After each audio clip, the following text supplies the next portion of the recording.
Hello student, तो आप लोग कैसे हैं। मैं आशा करता हूँ कि आप लोग अच्छे होंगे और आप लोगों की पढ़ाई अच्छे से चल रही होगी। तो चलिए आज हम लोग क्या बोर्ड एग्ज़ाम के दृष्टिकोण से 10 महत्वपूर्ण प्रश्न देखते हैं, जो कि सारा ऑब्जेक्टिव टाइप प्रश्न रहेगा। तो यह काफ़ी महत्वपूर्ण रहेगा आप लोगों के बोर्ड एग्ज़ाम के दृष्टिकोण से। तो पहला ही क्वेश्चन है, क्या यूक्लिड विभाजन एल्गोरिथ्म दो धनात्मक पूर्णांक को निम्नलिखित में से किसे परिकलित करने की तकनीक है। तो यहाँ पे क्या यूक्लिड विभाजन जो एल्गोरिथम है उसका प्रयोग हम लोग बेसिकली क्या निकालने के लिए करते हैं। तो हम लोग क्या कोई भी दो संख्या दिया हुआ रहता था, यहाँ पे क्या हम लोग प्रश्नावली 1.1 में पढ़े थे, क्या कोई भी दो संख्या जैसे दिया हुआ रहता था 8 और मान लेते हैं 12 दिया हुआ रहता था।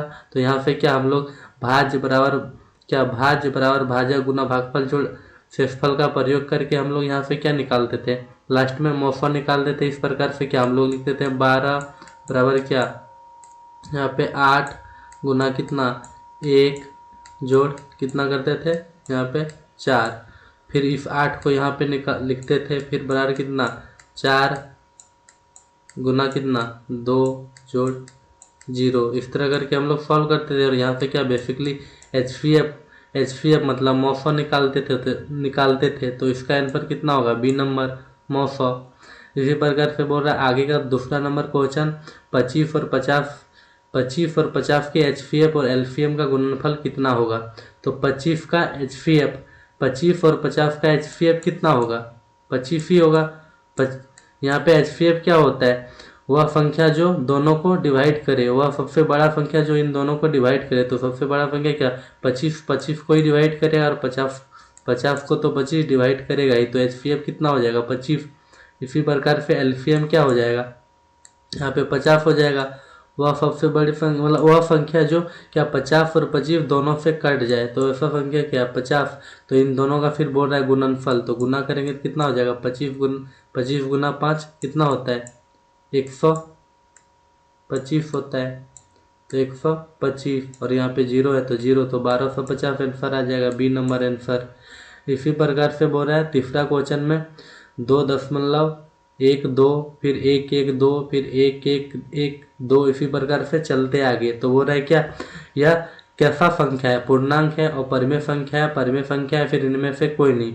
तो हम लोग परिमेय संख्या क्या होता है, वो परिमेय संख्या वह संख्या होता है जिसे पी बट्टे क्यू के रूप में लिख सकते हैं। तो इसको तो पी बट्टे क्यू के रूप में नहीं लिख सकते, तो परिमेय संख्या नहीं होगा।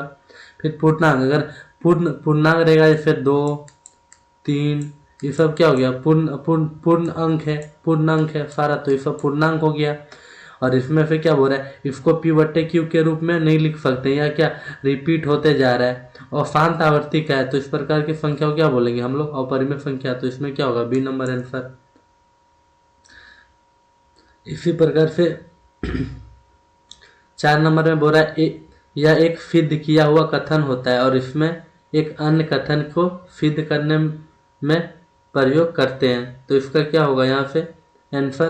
तो एक सिद्ध किया हुआ कथन क्या होता है, प्रेमिका जैसे हम लोग बोल सकते हैं यूक्लिड विभाजन प्रेमिका, उसका भी प्रयोग क्या हम लोग किसी चीज को प्रूव करने में करते हैं। तो इसी प्रकार से इसका कितना नंबर आएगा आंसर, ये नंबर क्या प्रेमिका आएगा किसका 4 नंबर का आंसर। इसी प्रकार से बोल रहा है कि 5.2372 क्या है परिमेय पूर्णांक है, परिमेय संख्या और परिमेय संख्या सम संख्या। तो इसको हम लोग लिख सकते हैं कितना 5 क्या दिया है 2 3 7 2 लिख दिया है। तो हम लोग अगर यहाँ पे दशमलव हटाएंगे तो यहाँ पे कितना आ जाएगा, दशमलव हटाएंगे 1 और कितना 1 2 3 4 0, तो नीचे कितना 4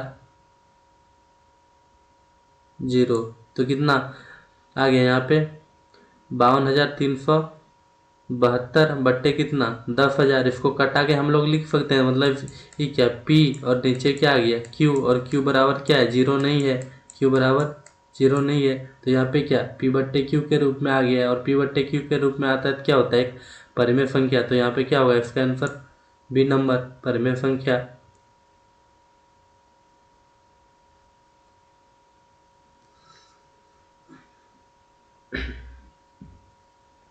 इसी प्रकार से यहाँ पे 6 नंबर क्या है क्वेश्चन, इनमें कौन सी संख्या अपरिमेय है। तो रूट 9 का वैल्यू कितना होता है। रूट 9 को हम लोग लिख सकते हैं इस प्रकार, कितना 9 को हम लोग रूट 9 को क्या लिख सकते हैं, 3 गुना 3। तो इसका वैल्यू कितना आ जाएगा, 3 आ जाएगा। इसका वैल्यू निकालने से 3 आएगा। 3 क्या है, परिमेय संख्या है। तो अपरिमेय पूछ रहा है तो ये तो आंसर होगा नहीं। इसी प्रकार 20 बोल रहा है, 20 देख सकते हैं हम लोग क्या, यहाँ रूट से नहीं निकलेगा। 20 को क्या लिख सकते हैं, 4 गुना 5, क्या रूट 4 गुना 5। यहाँ पे 4 का तो 2 निकल जाएगा, लेकिन रूट के अंदर 5 रह जाएगा। तो ये क्या है, एक अपरिमेय संख्या। और यहाँ पे पूछा था कौन सा एक अपरिमेय संख्या, तो बी नंबर ही आंसर होगा। यहाँ पे रूट 25 का 5 हो जाता है और रूट 50 का 7 हो जाता है। तो ये दोनों क्या है, परिमेय संख्या है, यही एक अपरिमेय संख्या है। तो इसका आंसर बी नंबर होगा। इसी प्रकार से 7 नंबर क्वेश्चन बोल रहा है कि एक परिमेय तथा अपरिमेय संख्या का योगफल क्या होता है। एक हम लोग परिमेय संख्या क्या लेते हैं, एक परिमेय संख्या हम लोग 8 लेते हैं और एक परिमेय संख्या क्या लेते हैं, रूट 2 लेते हैं। तो क्या एक परिमेय संख्या और एक अपरिमेय संख्या का योग बोला है, तो दोनों को जोड़ दिए। दोनों को जोड़ देने से कितना आ गया यहाँ पे, तो ये भी क्या एक अपरिमेय संख्या बन रहा है। तो हमेशा सदैव क्या होता है, एक परिमेय था अपरिमेय संख्या का योग सदैव क्या होता है, 8 प्लस रूट 2 एक अपरिमेय संख्या होगा। हम लोगों ने क्या चैप्टर 1 में पढ़ा भी क्या, रूट 3 प्लस 2 को एक अपरिमेय संख्या सिद्ध करें। इसी प्रकार से 8 प्लस रूट 2 भी क्या है, एक अपरिमेय संख्या है। तो यहाँ पे क्या होगा, इसका आंसर 7 का ए नंबर अपरिमेय संख्या। क्या प्रत्येक धनात्मक समपूर्णांक भिन्न में से किस रूप का होता है। प्रत्येक धनात्मक समपूर्णांक, ठीक है, 2q यहाँ पे देख सकते हैं, यहाँ पे q है, यहाँ पे 3q है। अगर 3 इंटू यहाँ पे q का मान हम लोग कुछ भी लेंगे, यहाँ पे मतलब कुछ भी नहीं है, q का मान अगर हम लोग 1 लेंगे तो 3 एकम 3 कितना आ जाएगा, यहाँ पे 3 आ जाएगा, जो कि क्या होगा, विषम होगा। यहाँ पे समपूर्णांक पूछा है। अगर यहाँ पे हम लोग यहाँ पे कुछ भी लें, ठीक है, यहाँ 2 है, यहाँ पे इसके जगह कितना, 2 के जगह अगर एक भी लें, विषम संख्या ले, फिर भी सम आएगा।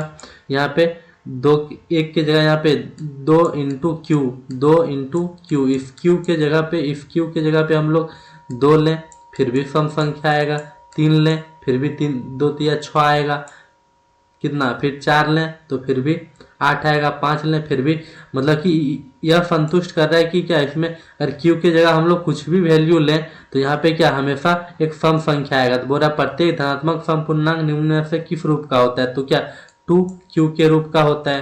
तो इसका आंसर क्या होगा, सी नंबर। इसी प्रकार से हम लोग चलिए अब देखते हैं 9वां प्रश्न, अभाज्य संख्या की संख्या अपरिमित रूप से कितना होता है। अभाज्य संख्या क्या, 1 2 1 2 3 5 7 11, इसी प्रकार से 13। जितना हम लोग आगे चलते जाएंगे कितना अपरिमित क्या यहाँ पे अभाज्य संख्या आते ही जाएगा। तो अपरिमित रूप से अभाज्य संख्या का कितना होता है, अनेक होता है। तो इसका आंसर कितना होगा, सी नंबर। इसका आंसर सी नंबर होगा। फिर आगे 10वां प्रश्न बोल रहा है निम्न में से कौन सा अपरिमेय नहीं है। अपरिमेय नहीं है पूछ रहा है, तो रूट 11 तो निकलेगा नहीं, तो ये क्या है, एक अपरिमेय संख्या है, तो ये नहीं है आंसर बी नंबर। रूट 15 ये भी एक अपरिमेय संख्या है, क्योंकि यह रूट से नहीं निकलेगा। इसको 3 इंटू 5 लिख सकते हैं रूट के अंदर में। रूट के अंदर में कितना, 3 इंटू 5 लिख सकते हैं, जो कि निकलेगा नहीं। यहाँ पे बोल रहा है रूट 9 इंटू रूट 16। हाँ ये है क्या, यही है परिमेय संख्या। किस प्रकार से रूट 9 को हम लोग लिख सकते हैं, क्या 3 गुना, यहाँ पे क्या लिख सकते हैं हम लोग, 3 गुना कितना 3, और गुना फिर यहाँ पे क्या है, गुना में यहाँ पे 16 को कितना लिख सकते हैं हम लोग, यहाँ पे 16 को 4 गुना 4 लिख सकते हैं। 4 गुना कितना 4, तो यहाँ पे 3 निकल जाएगा, यहाँ पे कितना निकल जाएगा, 4 यहाँ से निकल जाएगा। तो फाइनली कितना आ जाएगा 12, और 12 बट्टे नीचे कुछ नहीं है, क्या है 1 है, 12 बट्टे 1, तो इसको क्या P बट्टे Q के रूप में लिख सकते हैं। और Q बराबर 0 तो है नहीं, यहाँ पे 1 है, तो क्या यही सी नंबर होगा परिमेय संख्या। तो क्या यहाँ पे 10वां प्रश्न हो गया है। जो कि बोर्ड एग्ज़ाम के दृष्टिकोण से काफ़ी महत्वपूर्ण है। तो चलिए हम लोग फिर कल मिलते हैं। बाय बाय, टेक केयर, धन्यवाद।